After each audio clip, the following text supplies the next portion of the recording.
कि जब के पाउडर सेंट से तन मन चमका जाए,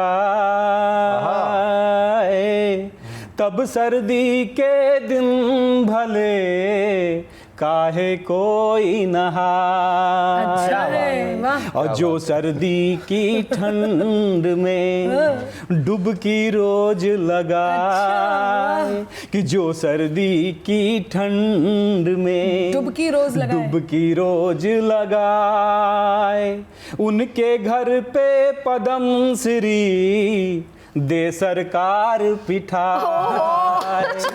और सुने क्या होना चाहिए कि रोज नहावन हार का, कि रोज नहावन हार का हक है हे सरकार, कि रोज नहावन हार का हक है हे सरकार। उनका पूरे साल हो बीरोचित सत्कार। और इन कहा सुनिए क्या गीले दो हैं, वाह। गीले दो और क्या नहाए धोए शंभू जैसे श्रोता है, और नहाए धोए शंभू भाई जैसे श्रोता है भी पड़ी हुई है। तो सुनिए कि इंसान को ये चाहिए, कि इंसान को ये चाहिए तब तक नहीं नहाए, सर्दी में जब तक उसे खुजली ना हो जाए, सर्दी में जब तक उसे खुजली ना हो जाए। तो क्या बात है मलिक, भगवान राम से प्रार्थना करता हूँ क्या नहाने के लिए। हाँ, और क्या सुबह सुबह करनी पड़ती है। नहला सकते हैं इनको आके। मुझे लगा कह रहे कि बड़ी सर्दी है मेरे राम, कि बड़ी सर्दी है मेरे राम, उस पे हद है नहाने का काम। कि बड़ी सर्दी है मेरे राम, उस पे हद है नहाने का काम। मुझसे होगा न मेरे राम, हो मुझसे होगा न मेरे राम। सुनिए कि जो भी कहोगे मैं वो सब करूँगा, जो भी कहोगे मैं वो सब करूँगा। हाथ जोड़ शीस पग पे धरूंगा, हाथ जोड़ शीस पग पे धरूंगा। करके पूजा का हो, करके पूजा का सब इंतजाम, हो करके पूजा का सब इंतजाम। मुझसे होना नहाने का काम। बड़ी सर्दी है मेरे राम, हो बड़ी सर्दी है मेरे राम, उस पे हद है नहाने का काम। माफ कर दो है मेरे राम, माफ कर दो है मेरे राम। पूरे दिल्ली का पानी खत्म कर दिया इन लोगों ने नहाने का। तो चलिए, सर्दियों में नहाने वाली बात तो हो गई, कितना मुश्किल काम है, लेकिन सर्दियों में जरा हम आशिकों का हाल भी जान लेते हैं। शंभू जी जी, मैं एक चीज तो आशिकों पे बाबा जी ने एंटी रोमियो लगाया था, मैं बाबा जी से एक निवेदन करना चाहता हूँ। और निवेदन देखिए बहुत अच्छा सा हो गया हो। जो कुछ भी बनाना है आप सून बना दो, सूरज को आप चाहो अब के मून बना दो। योगी जी आपसे है आज इतना निवेदन, इस जनवरी को आप अब तो जून बना दो, इस जनवरी को आप अब तो जून बना दो। चलिए, अब चलते चलते जरा सर्दी का इलाज भी हम कर देते हैं, क्योंकि सर्दियों में वैसे हर घर में डॉक्टर होता है। जरा सी गले में खराश होती है तो घर का कोई ना कोई व्यक्ति, कोई ना कोई दादी नानी आके आपको नुस्खा बता देते हैं। तो सर्दी वाले हम डॉक्टरों से भी आपकी मुलाकात करवाते चलते हैं। जी, दादी के नुस्खे भी होते हैं, लेकिन असलियत ये है कि वाकई सर्दियों के मौसम में डॉक्टर्स का रोल बहुत होता है। तो जितने डॉक्टर्स जो घर में बने हुए डॉक्टर्स हैं वो तो सुन ही लें और बड़ों की बात जरूर माने।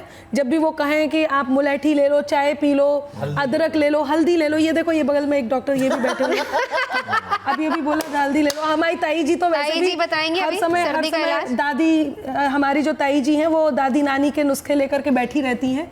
तो ताई जी इस समय कोई याद आ रहा है आपको? बेटी मैं तो डंडे से इलाज कर दूं सर्दी। डंडे ये अच्छा है। खैर, लेकिन ये डॉक्टर फायदेमंद कितने होते हैं, पंक्तियां निवेदित करती हूँ कि ना महकी फुलवारी होती, खुशबू के घर ना होते। क्या ना महकी फुलवारी होती, खुशबू के घर ना होते।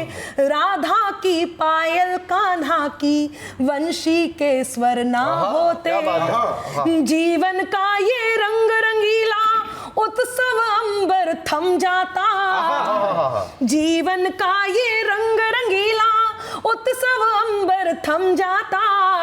मौत घरों में मातम करती यदि ये डॉक्टर ना होते। मौत घरों में मातम करती यदि ये डॉक्टर ना होते। ये डॉक्टर कितने इंपॉर्टेंट होते हैं। कई बार क्या होता है, हम घरों में बड़ों की बात नहीं मानते, शुरू में ही कह दिया जाता है भैया आती हुई सर्दी, जाती हुई सर्दी लगती है, सर ढक के रखो, पैर ढक के रखो और हाथ ढक के रखो, छाती में हवा नहीं लगनी चाहिए। हम बात नहीं मानते और ऐसे में बात नहीं मान करके उनको दोष देते हैं। तब पंक्तियां निवेदित करती हूँ कि नहीं देवता प्रगटा उसमें, नहीं देवता प्रगटा जिसमें, उस पत्थर को दोष न दो। कह देते हैं बच्चे, कह देते हैं कई बार आपकी बात तो सही नहीं लगती, हम तो ये वाली दवाई लेंगे, और नुस्खा नहीं मानते कि नहीं देवता प्रगटा जिसमें, उस पत्थर को दोष न दो। उड़कर यदि तुम छू ना पाओ तो अंबर को दोष न दो।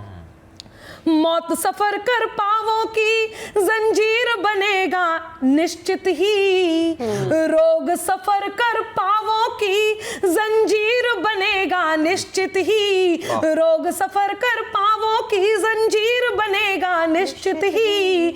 उम्र का पहिया थम जाए तो फिर डॉक्टर को दोष न दो। उम्र का पहिया थम जाए तो फिर डॉक्टर को दोष न दो।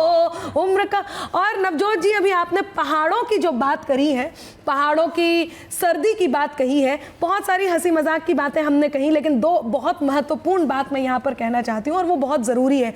एक तरफ जोशीमठ में जो सर्दी का कहर है मैं उसको कहती हूँ, और दूसरी तरफ हमारे सैनिक जिन्हें मौसम से कोई मतलब नहीं, उनका मतलब सिर्फ और सिर्फ इस देश से है, इस भारत माता से है और हमारी सुरक्षा से है। तब मैं केवल ये दो मुक्तक आपके बीच रखती हूँ और अपनी बात को पूरा करती हूँ। सुनिएगा कि मौसम के हर सितम, मौसम के हर एक सितम को देखो हंसकर सहता है। क्या बात है। मौसम के हर सितम, मौसम के हर एक सितम को देखो हंसकर सहता है। खुद को भारत माता का अंबर दीवाना कहता है। खुद को भारत माता का अंबर दीवाना कहता है।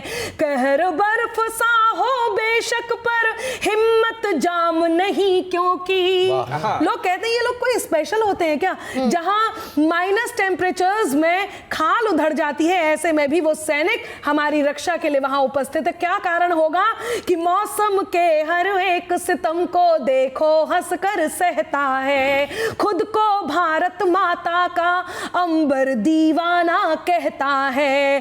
कहर बर्फ सा हो बेशक पर हिम्मत जाम नहीं, क्योंकि कहर बर्फ सा हो बेशक पर हिम्मत जाम नहीं, क्योंकि लहू के बदले हर सैनिक की रगों में लावा बहता है।